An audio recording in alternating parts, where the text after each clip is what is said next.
Hello and welcome to the channel. This is the CBSE Class 9 English Language and Literature, Lesson 5, The Snake and the Mirror. The story is about a young unmarried doctor who lives in a small rented room without electricity.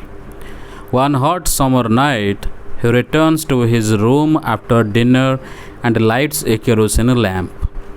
The room is shared with rats which make noises on the beam above. Unable to sleep due to the heat, he sits at a table with a mirror and a book.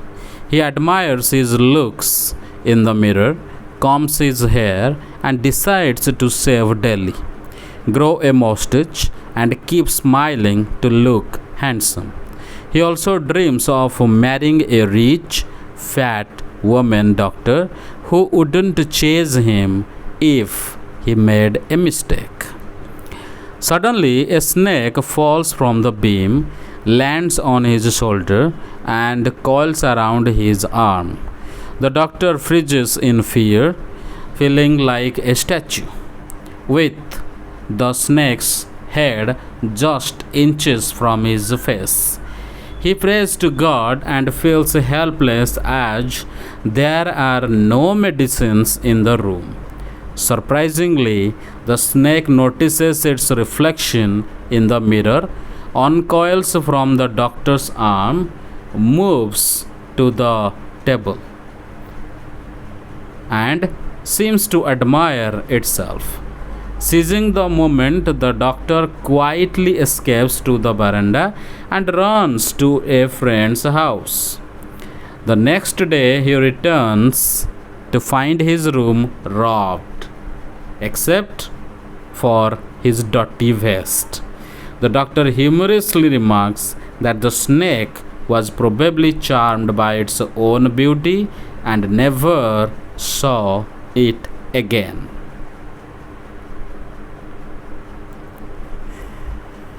Now, in detailing, the story begins with a group of people discussing snakes, and a homeopathic doctor asks if anyone has ever had a snake coil around their body like a full grown cobra. Everyone becomes quiet, and the doctor starts telling his own funny and scary experience. It happened on a hot summer night around 10 o'clock. The doctor had eaten dinner at a restaurant and came back to his small rented room, which had no electricity. As he opened the door, he heard a familiar noise from the above. It was the rats that shared the room with him. He lit a kerosene lamp on the table using matches. The doctor's medical practice was new, so he earned very little money, only about 60 rupees, which he kept in his suitcase along with some clothes. He was wearing his only black coat. He took off his coat, shirt, and a vest, hung them up, and opened the windows for air. The room had a tiled roof with beams where rats ran back and forth, and there was no ceiling. He made his bed near the wall and lay down. But the heat kept him awake. He went to the veranda for fresh air, but there was no wind.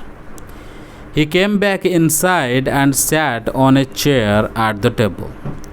He took out a medical book called Materia Medica from a box under the table. On the table there was the lamp, a large mirror, and a small comb. Feeling tempted, he looked at himself in the mirror. He was young, unmarried, and a doctor, so he liked to look handsome. He combed his hair neatly and decided to shave every day and grow a thin mustache to look better. He smiled at his reflection and thought his smile was attractive. So he decided to always keep smiling. He heard the rat noise again from above. He paced around the room and thought about getting married. He wanted to marry a rich woman doctor with a good practice, and she should be fat. The reason was funny. If he made a mistake and had to run away, a fat wife couldn't change and catch him easily. With these thoughts, he sat back in the chair. Suddenly, he heard a thud like a rubber tube falling. He turned around, and at the same moment, a fat snake wriggled over the chair's back and landed on his shoulder. It slithered down and coiled around his left arm above the elbow. The snake's hood was open and its head was just 3 to 4 inches from his face. The doctor didn't move, jump, or scream. He had no time. He froze like a stone statue, holding his breath. His mind was racing, thinking about the dark room and door.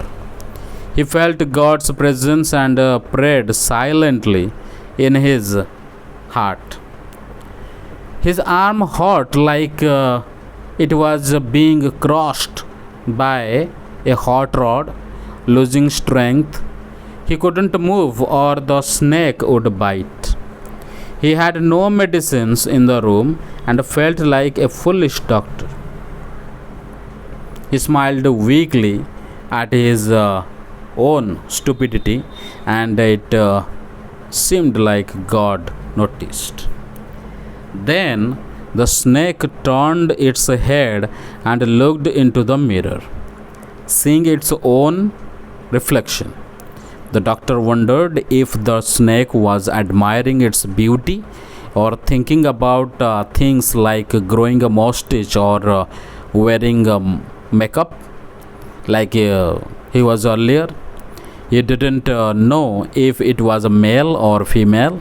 Suddenly, the snake uncoiled from his arm, slithered to his lap, then to the table, and moved closer to the mirror as if to see itself better. The doctor, no longer frozen, held his breath and slowly got up. He quietly went out the door to the veranda, jumped into the yard, and ran as fast as he could to a friend's house.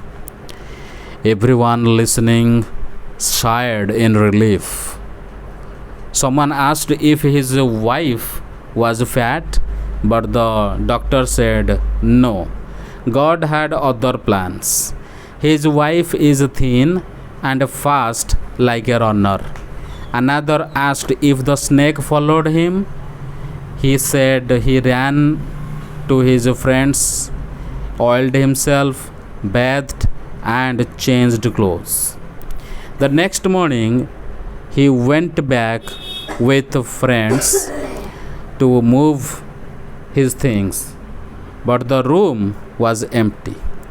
The thief had stolen everything except his dirty vest. The doctor joked that the thief had good taste in cleanliness and left the dirty vest as an insult. When asked about the snake, he laughed and said he never saw it again. It must have been a snake in love with its own beauty.